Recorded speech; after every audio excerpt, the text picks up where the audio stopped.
In a small town near green hills and a gentle stream, there lived Amma, a kind, elderly woman. Her home was a simple cottage with a small garden, a few fruit trees, and a fence that whispered in the breeze. Amma had no children, and her husband had passed away years before. But Amma was never alone. She had Poppy, a small hen with white feathers, black spots, and a little red comb. Poppy followed Amma everywhere, clucking softly, as if part of every conversation. The villagers often smiled when they saw Amma with her cane, and Poppy waddling beside her. Every morning, as the sun painted the sky orange and pink, Poppy laid a single warm egg. Amma would collect it gently and whisper, "One is enough, my dear. May we always have just what we need." She ate half for breakfast, saved half for dinner, and tended her little garden with peace in her heart. One day, Poppy laid 2 eggs instead of 1. Amma blinked too. "Well, that's generous." She ate 1 egg and sold the other at the market for rice and jaggery. The next day, Poppy laid 2 again, and then again. Soon, the villagers noticed.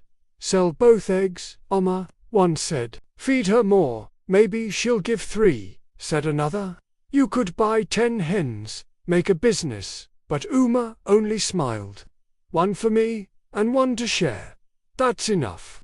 She gave the extra egg to a poor family, 2 children walking home, or left it quietly on a doorstep. The villagers began calling her Egg Amma with affection. Then the monsoon came. Rain poured for days, the stream overflowed, and the fields were ruined.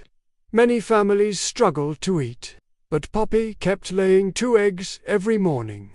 Amma boiled them, pickled them, and gave them out to those in need.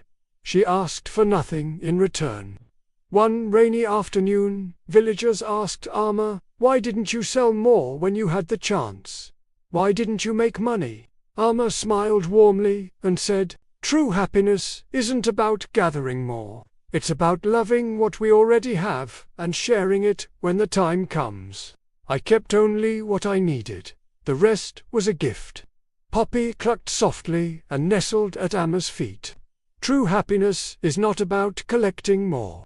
It is about appreciating what we have and choosing to share it with kindness.